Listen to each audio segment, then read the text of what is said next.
Hi class, in this video I'm going to discuss to you all about PNP, Critical Incident Management Operational Procedures, or simply the rule number 39 under PNP Operational Manual. On the first slide, we have here the National and Local Peace and Order Council, or yung tinatawag nila with the abbreviation NPOC, okay?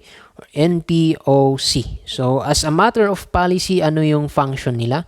So, they are responsible for human-induced critical incidents or man-made critical incidents. Okay, so that is under National and Local Peace and Order Council.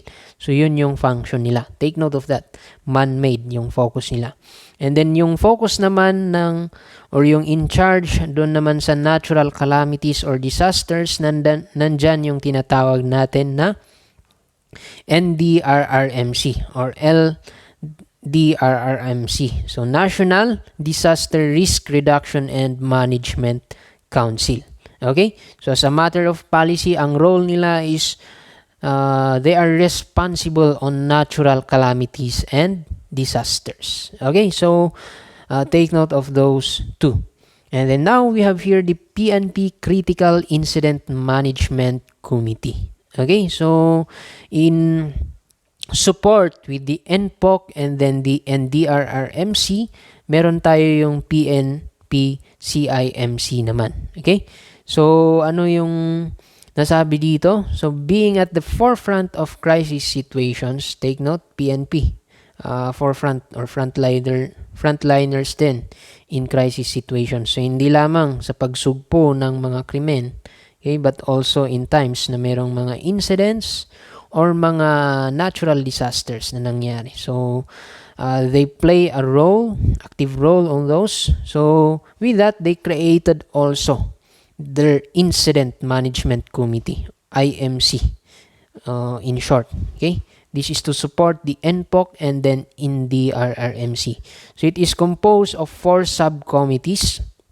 So, ito, Subcommittee on Criminality. So, meron din subcommittee on destabilization and public disturbances. So, in cases of public disturbances, ito yung in charge na subcommittee ng IMC ng PNP. For criminality naman, yung una na mention natin, subcommittee on criminality. So, yung functions nila, mapapansin ninyo by observing the terminology. So, meron din sila subcommittee on the terrorism and then subcommittee on disasters. Okay? So, those are the 4 subcommittees of the PNP CIMC. And then another function, okay?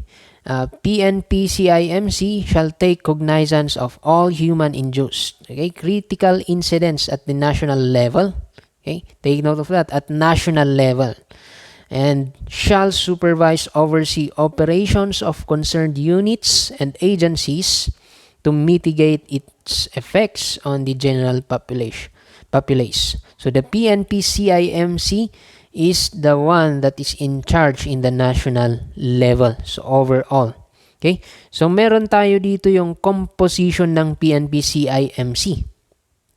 So, who is the chairman of the PNP CIMC? So, nandyan, the TDCA. So, ano yung TDCA na yan? So, kinakailangan din in studying or in reading the PNP manual or operational procedure of the PNP, kinakailangan din ninyo i-familiarize yung mga abbreviations nila. So, nandyan po sa end part ng ating notes, meron tayong abbreviations dyan. Ilan sa mga abbreviations na ginagamit dyan sa manual nila. So, pwede ninyong i-check. However, yung mga iba, hindi niyo makikita dyan. So, you can research it in the internet or kung hindi man, doon sa website ng PNP. And pwede rin sa libro. So, anyway, we have here in our slide, the TDCA stands for the Deputy Chief for Administration. Okay? So, he will act as the chairman. Kasi dalawa yung Deputy Chief ng PNP, di ba? Nandyan is for administration and for operation. But the one who will act as the chairman will be the Deputy Chief for Administration. And then for the Vice Chairman, the Deputy Chief for Operation. Take note of that. And then we have here the members of the PNP CIMC. So, nandyan na the Directorate for Personnel and Records Management or the TDPRM. Okay? Isa sa membro ng CIMC yan. Okay? And then Directorate for Intelligence or the TDI.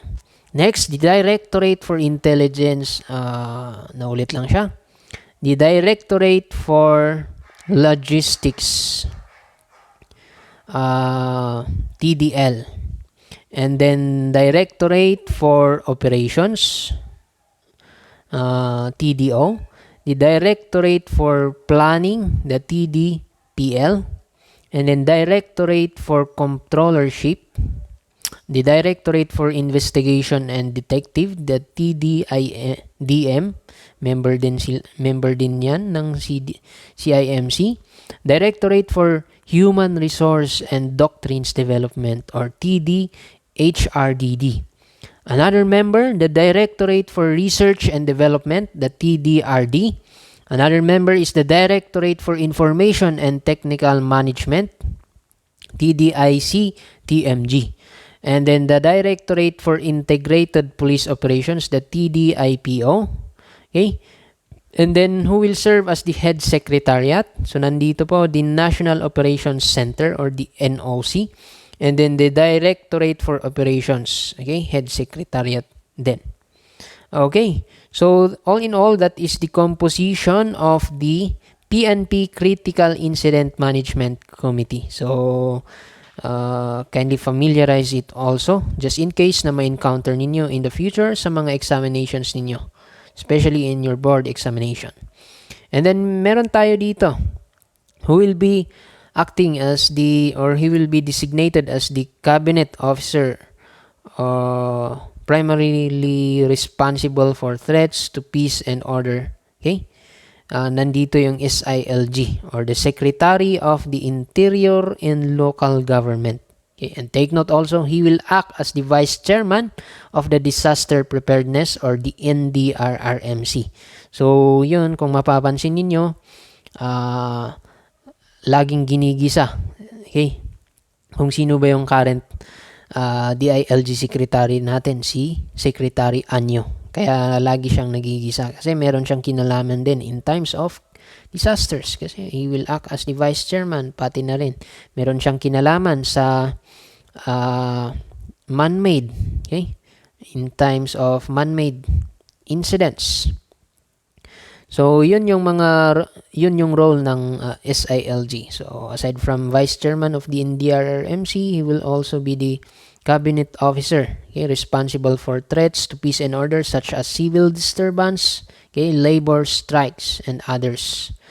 And then we have here the organizational structure of the NDRRMC, just in case hindi ito ma-discuss ng mga reporters ng NDRRMC. So nandyan the chairperson, so the DND secretary or the Department of National Defense secretary, he will act as the chairperson. And then one of the vice chairperson is the DILG secretary. And not only the DILG secretary, nandyan DOST secretary, DSWD secretary, and then the NEDA secretary. And then the NDRRMC, meron din siyang different units on the lower level or regional level, provincial level, municipal level. Okay? So, nandyan yung nasa baba. So, kindly familiarize yourself with that also. Now, let us proceed to the types of incidents. So, as we all know, there are two types of incidents. So, one is the so-called man-made incidents, and the second one is the so-called natural disaster or natural incidents. So, take note also that in man-made incidents, some people or some authors and in some books, they are using human incidents. I mean, human-induced incidents. Okay, that is in respect with gender and development or gender equality. Kasi pag sinabi mo kasi or ginamit mo lang na term is man-made, so ang ibig sabihin ba niyan or ang tinutukoy ba dyan is lalaki lang or mga kalalakihan lang. Kasi pag sinabing man, we are referring to sa mga boys or lalaki. Okay? So, in respect with gender and development, they are using also human-induced incidents. So, wag kayong malilito. Parehas lang po yung dalawa na iyon. Okay? So, under man-made incidents, that was stated here in the PNP Operational Manual, it is classified in two categories naman. Okay? Merong dalawang category dito. So, with respect to the involvement of the Crisis Management Committee and then non-involvement of the Crisis Management Committee. So, anyway, in this so-called Crisis Management Committee, it will be discussed further as we move on in this video. So take note or just take note that CMC is under the National Peace and Order Council. Okay, under INPOC. Yes, okay, National Peace and Order Council, not under the NDRRMC. Okay, so take note of that. So kailan ba? So number one kasi, without involvement of CMC yung tinutukoy na dyan. So kailan hindi pwedeng mangialam or not necessary na mangialam or makipag-coordinate ang PNP with the Crisis Management Committee. Okay? So, merong nabigay na example dyan. In cases of hostage taking of a father to his son. So, yung tatay mismo hinostage yung kanyang anak. Okay? So, that will be just purely the task of the local police. Okay? It could be the task of the local police only or the provincial police offices. Not necessary na ma-involve ang CMC dyan. Number 2 speaks of the involvement of the Crisis Management Committee naman. So, kailan daw mai-involve ang CMC or kinakailangan mai-coordinate sa CMC? Okay? So, in cases, merong nabigay dito. Okay? In cases or an example, raids or attacks by lawless elements on a community causing significant impacts on the social, economic, security, and political situation in the affected area. So medyo malawak-lawak na yung impact niya or mataas or malaki-laki na yung maaapektuhan. Okay? So, dyan pwede nang mangialam ang Crisis Management Committee. Unlike a while ago, kung mapapansin ninyo, hostage taking of a father to his son. Okay? Hostage taking of a person on a stranger. Okay? Kahit stranger pa yan, still magfo-fall pa rin yan sa, sa number 1. Di ba? So, dito kapag maaapektuhan na talaga yung economy ng isang munisipyo, yung seguridad ng mga nandun sa barangay, okay, or munisipyo, then that's the time that is necessary to be coordinated with the CMC. Or kailangan ma-actionan na yan, joint operation ng CMC with the PNP. Okay? And then take note, it follows with the ICS Operational Procedures. So, yung ICS Operational Procedures, nasa may bandang dulo ng ating discussion. Okay? So, yun yung mga instances. Okay?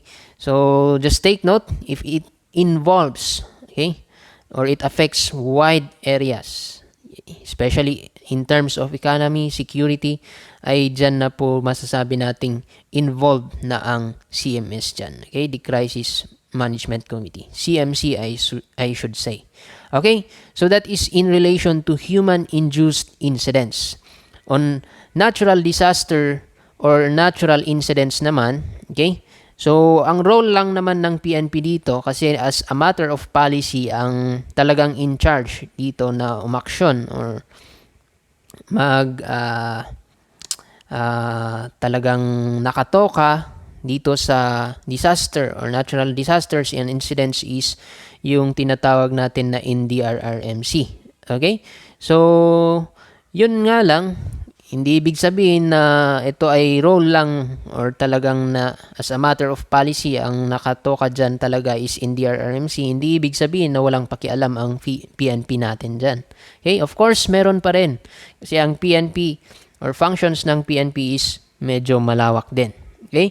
So, PNP serves as or they shall act as the first responder also in the affected area in order to provide area security and support to the conduct of search and rescue operations of the DRRMC.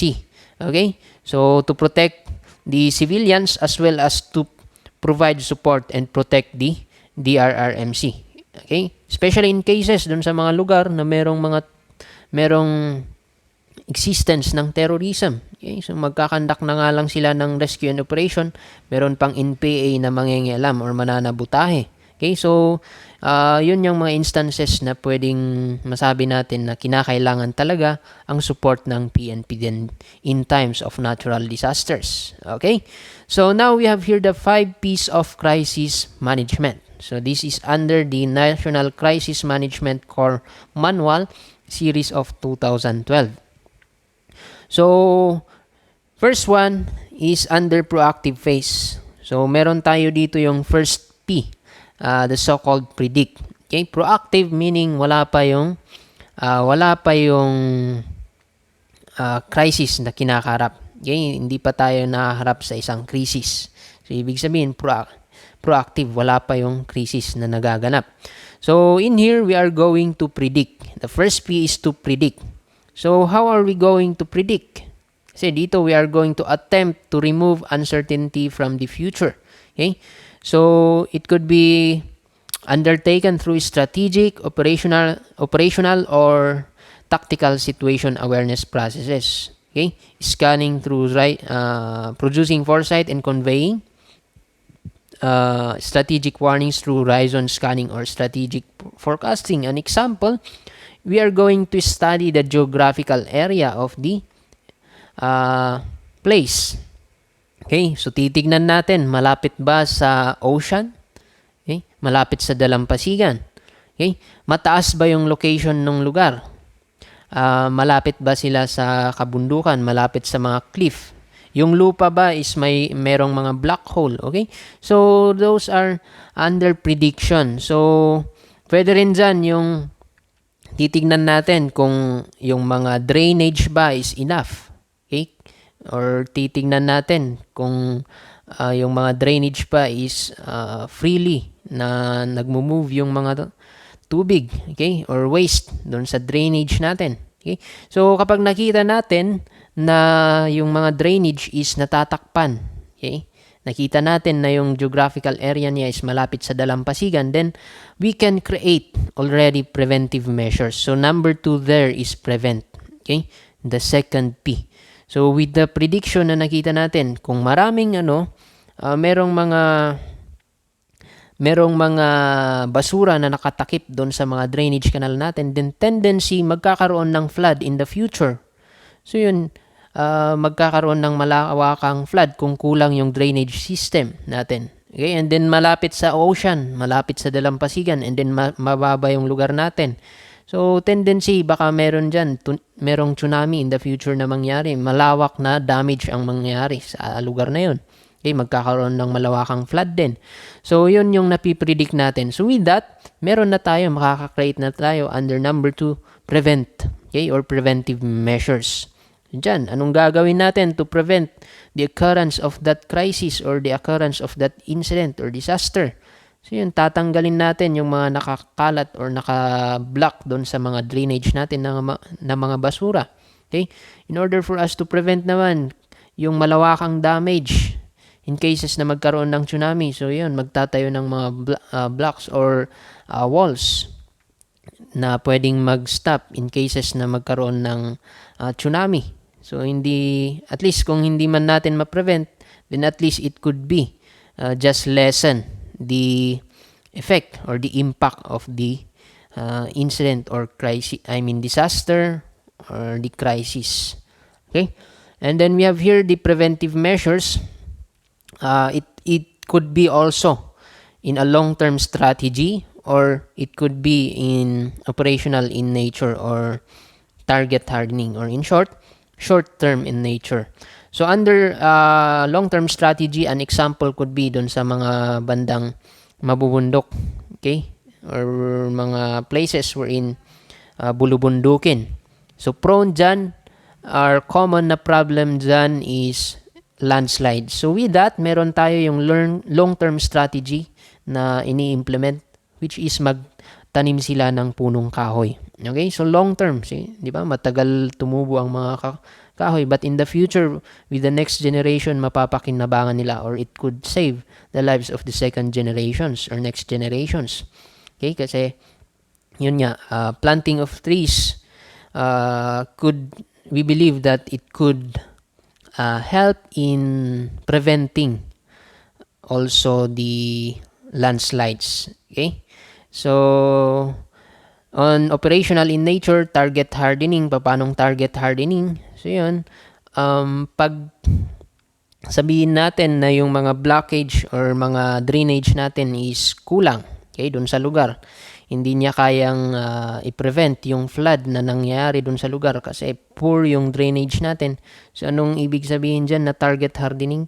So we are going to enhance, okay, dagdagan natin, pagandahin pa natin yung mga drainage canal natin, okay, para maiwasan yung flooding dun sa area. Okay, so yun ay pwede nating may example sa target hardening. Okay, or dun sa walls natin, okay, na pinatayo, kung napapansin natin na ito ay medyo nagkakasira na, okay, nasisira na, then in order for us to prevent, okay, yung tuluyang pagkasira, then at least we are going to ayusin natin. Okay, so that is under preparation, prevention. So the third P, still on the proactive measure, is prepare. Okay, prepare how? So nandito rin yung planning. Sa preparation nandyan yung planning, and then with that nandyan na din yung simulation. Okay, tabletop exercises. So nandyan yung mga earthquake drills na kinakandak nila. Okay, fire drills, or kung hindi man, the preparations or procurement of equipments na kinakailangan, and rescue operations. So katulad ng mga bangka, in cases of flood, meron tayong gagamitin na mga rubber boats in rescue operations. Okay, so yun yung mga nandyan sa prepare, or the third P of crisis management.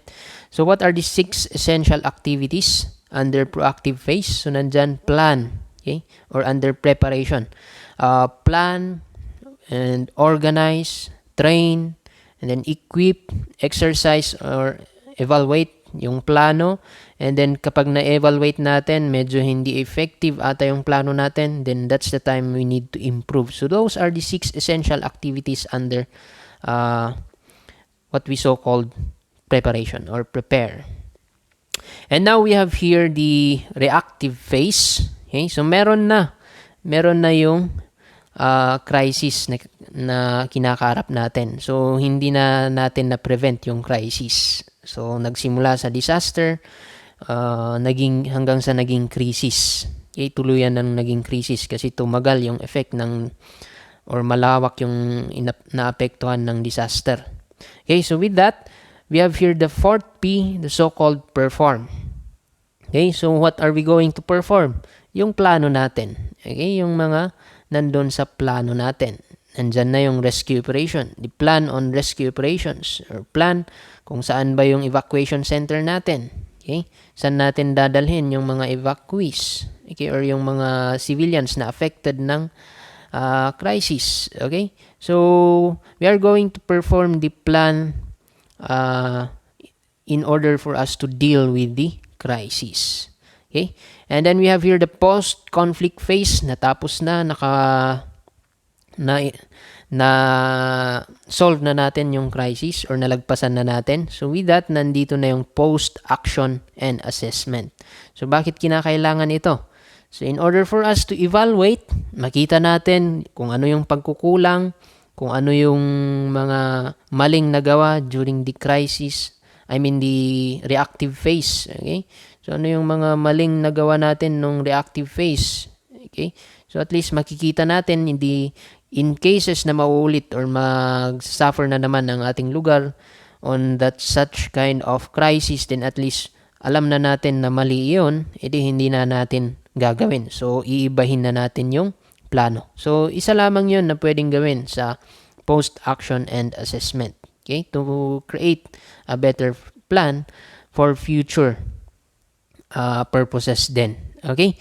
And then now we have here the ICS or Incident Command System. Okay? So dito, meron na tayong tinatawag na PNP ICS naman. Okay? It is patterned under the National Crisis Management Core Manual naman, nung nakita natin kanina. So, dito, meron sila yung organizational structure, but what is the structure, or what are the 6 major functional areas of the incident command system? So, nandyan, the command, operations, planning, logistics, finance, or administration, and intelligence or investigation. So, yun yung 6 functional areas, and then yan ay gagampanan ng bawat levels, okay, ng ICS, kasi meron dyan yung division of labor naman. So, tignan nga natin kung ano yung organizational structure nila. Okay? So, dito, the PNP Incident Command System, okay, shall be headed by an ICS commander. Okay? And then shall be accompanied by the deputy ICS commander. So, nandyan din yung ibang members, okay, ng Incident Command System. So, unahin muna natin yung role ng Incident Command System. Incident Command or Incident Commander. So, yan, he is designated as the chairman of the CMC to provide the overall supervision. So, he will be the one to provide, okay, overall supervision and management in handling incident response operations. So, he manages the human and other resources necessary to address the crisis. So, siya yung pinaka nasa taas. Okay? So, he has the power, okay, both supervision, command then, and then management and handling all the incident response operations. And then command staff, katuwang ng incident commander ito. Okay? So, under command staff, meron din different, or it is composed of different person. Okay? So, nandito, nasabi na it provides technical advice to the incident commander. Take note of that, technical advice.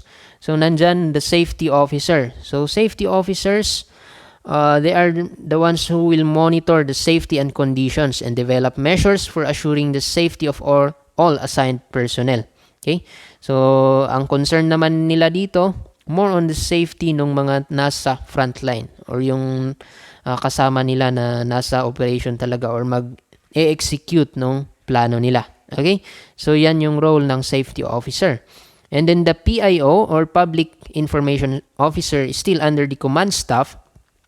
He will serve as the conduit, okay, for information to internal and external stakeholders. Okay? So, dito naman, kasi meron siyang pagkakatulad naman sa liaison officer. But let us try to differentiate the two. Kasi parehas yan. Representative ang dalawang ito. So anyway, in PIO, Public Information Officer, sila usually yung masasabi natin na humaharap sa media. Okay? Humaharap sa media, okay, or humaharap sa public. Okay? So, yan yung role ng Public Information Officer. But isa rin ito yung pinaka-crucial, yung role nila. Kasi hindi lahat ng information or nung plano with regards to their operation is pwede nilang sabihin sa media or sa public, di ba? Okay.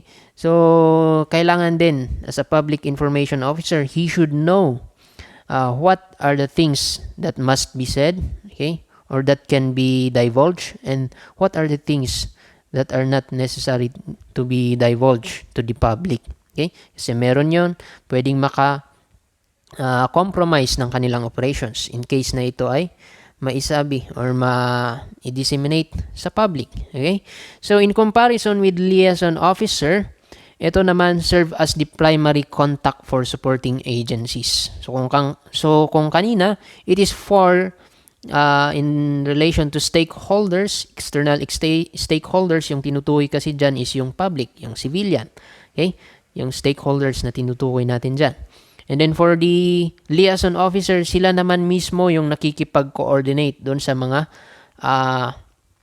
katuwang, okay, or kasama ng ICS, PNP ICS in the conduct of the operation. So, it's either doon sa SAF. Okay, sabihin natin merong joint operation ng PNP ICS with the SAF. So yun, yung liaison officer, siya yung makikipag-coordinate sa SAF.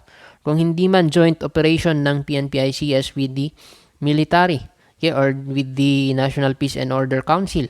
So yun, sila mismo yung humaharap doon. Hindi sila yung humaharap sa public kasi ang humaharap sa public is the PIO. Okay, and liaison officer, sila yung humaharap naman or nakikipag-coordinate doon sa mga ka-team nila, okay, or other task force, okay, outside the incident command system, nakatulong nila in the conduct of operation. Okay, and still we have here under the command staff, meron yung tinatawag natin na negotiation team naman. So they serve as the lead in communicating or negotiating with the suspects or perpetrators in crisis incident. So in cases of hostage taking, negotiators have a crucial role naman, negotiation team. So yun, actually the role of the negotiation team is not actually to make the perpetrators surrender. However, yan yung isa sa main focus nila, okay, or main goal nila. Pero bihira yung mga ganon, yung mga hostage takers na sumusuko dahil sa galing ng negotiation team. Okay? So one of the role of the negotiation team talaga is to buy more time para maisagawa or para makapag-create yung ICS ng magandang plano to suppress or to arrest the hostage takers or the perpetrators. Okay? So that is all about the command staff. Take note of the 4: liaison officer, PIO, safety officer, and then the negotiation team. And then we have here the general staff. Okay, so they provides planning and operations direction naman. So kung kanina technical supervision naman, now they are in charge naman sa general staff, in charge in planning and operations direction and supervision. And nandyan din procurement and allocation of support services. So under general staff, meron yung tinatawag natin na operations or plant staff. Okay, so aside from they are the ones in charge in planning, they are tasked with the directing all actions to meet the incident objectives. And then we have here the intelligence and investigation staff. Sila naman, they are going to gather and gather or collect informations, okay, in order to or that can help, any informations that can aid in the conduct of operation. So yun, meron din tayo dito budget and logistics staff, okay, in charge naman sa procurement of the equipments necessary to accomplish or to para maisagawa yung operation.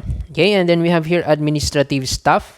So tasked with supervising all human resources and other administrative services and support required by the incident. Okay, so overall, that is all about the incident command system or organizational structure of the ICS and their respective functions. And now we have here the alert levels during human-induced, okay, or man-made critical incident. So dito, meron yung level 1. So ibig sabihin po niyan low. Okay? There is no information to suggest a specific man-made critical incident may occur. Okay, and then take note that appropriate man-made critical incident alert level, it is being disseminated by the Directorate of Operations, okay, to all concerned offices. So yung nag-disseminate niyan, take note, it is disseminated by the Directorate for Operations. So kapag sinabing low, wala naman. Okay, there is no existence of man-made critical incident, or as to prediction, wala namang nakikitang man-made critical incident. Okay, walang occurrence ng man-made critical incident. So that is level 1. And then level 2, it is also classified as moderate. So man-made critical incident is possible. So there is a likelihood na merong crisis or critical incident na mangyayari. So level 2, and then that will be disseminated by the Directorate of or for Operations with the respective or concerned offices. So, katulad ng PNP National Operations Center, NDRRMC, NPOC, and others. And then we have here the level 3. Okay, it has a high probability of occurrence. So there is a strong possibility that man-made critical incident may occur within a short period of time. Okay, within the short period of time. So there is an urgent need na kailangan ma-actionan. Okay, or makapag-prepare. And then we have here the level 4, which is the highest, okay, extreme occurrence or extreme possibility. So a man-made critical incident has just occurred. Okay? So kung kanina, strong possibility lang, here, extreme, not just a possibility, but the critical incident has just occurred and has just been preempted, or incidents are expected. Okay? So that is the level under the human-induced critical incidents. Take note of that.